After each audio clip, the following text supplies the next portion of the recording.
It's the Real News Network. I'm Sharmini Pires coming to you from Baltimore. In the last 3 decades, the share of women in the workforce has increased throughout the world. Don't get your champagne glasses out yet. We're going to take a closer look at this change by discussing a working paper published at the Political Economy Research Institute, PERI, titled The Cost of Exclusion: Gender, Job Segregation, Structural Change, and the Labor Share of Income. The authors, Stephanie Seguino and Alyssa Bronstein, show how the segregation of women within the industrial sector weakens the overall bargaining power of industrial workers. On to talk about this with me is Stephanie Seguino. She is a professor of economics at the University of Vermont and a research scholar at PERI Institute at University of Massachusetts Amherst. She's also a professorial research associate at the Department of Development Studies, School of Oriental and African Studies, SOAS, at the University of London. Stephanie, good to have you with us. Thank you for having me. Stephanie, let's start at the beginning. What is it you set out to do in this study, and give us some broad strokes in terms of what you found? We, in this study, wanted to unravel a puzzle. And the puzzle we wanted to unravel was that the data show that since 1991, that women's employment rates relative to men's employment rates have been rising, right? So women's share of employment has been increasing over this period of time. But at the same time, women's share of good jobs, that is jobs in the industrial sector, has decreased. And it's puzzling for a number of reasons, not the least of which is that educational gaps between men and women have narrowed substantially. So it can't be related to skill. It must be other phenomena that are going on. And we wanted to really unravel and untangle that piece of it, especially because it highlights that the trends we are seeing are gender conflictive, right? That women are doing better in terms of access to jobs, but there is a decreasing share of jobs that are good jobs, and women are being squeezed out of those jobs. And what were the main reasons that women were excluded from the industrial sector jobs? Sure. So one of them was structural change. There's a process of what we call premature deindustrialization. And so we've seen a decline in industrial employment as a percentage of all employment globally, as well as industrial value added as a percentage of GDP. So that means that there's a smaller number of good jobs. And I think that scarcity triggers men and employers to exclude women because of this notion of stratification, that men have more right to good jobs when those jobs are scarce. So that was a critical factor. Another factor was the rising capital to labor ratio, meaning more capital intensive production. There's no reason that should lead to women being excluded on its face, because again, educational gaps have closed or narrowed substantially. But I think there are complex factors in that. It could be that there is a perception on the part of employers that women are more likely to leave to have children and so forth, and they want workers that are going to be continuous because they're investing in their training. It could be to gender hierarchies, that these are higher quality jobs. So those were two really critical factors: the structural change in the economy measured by capital intensity, and the growth of industrial sector jobs as a percentage of all jobs. There were some other factors that were really interesting. Weighted tariffs had a positive effect on women's access to industrial sector jobs. And I think that's because, especially in developing countries, by being able to impose import tariffs, it preserved industrial sector jobs in these countries. And we found government spending had a positive effect on women's share of industrial sector jobs also. So then how does the increased use of capital in an industry, the so-called capital-intensive production, affect the allocation of jobs and income between women and men in countries where the industry is still based on labor-intensive production?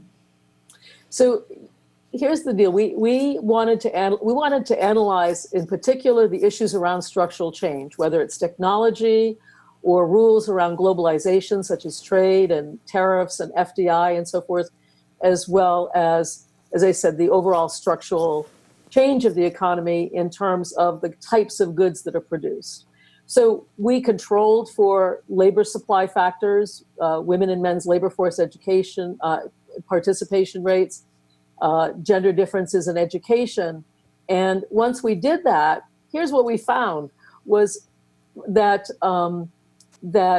when the percentage of jobs that are in the industrial sector rise, women's share of industrial sector jobs increases.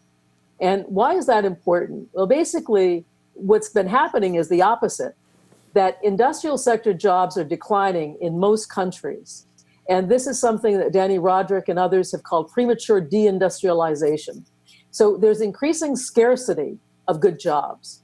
And we kind of rely on a stratification theoretical framework and a dual labor market framework to argue that that relationship, that is when the number of good jobs is declining, norms of stratification in which women are lower in the hierarchy are more likely to get excluded from those jobs. That is, men are likely to preserve the fewer good jobs that exist for themselves. And that's what the data are consistent with. The data are also consistent with the fact that as the capital intensity of production increases, women also are more likely to be excluded from those jobs. Not because they don't have the skills, but I think because probably of gender norms as well as gender hierarchies. And that gender hierarchy, answers this question. When good jobs are scarce, who is more deserving of that job? And it is typically people that are higher up in the hierarchy, and in this case, males. Right. And in terms of wages, you argue that, the women's participation in the industrial sector lowers the overall wage of the workers in that sector. How does that actually take place?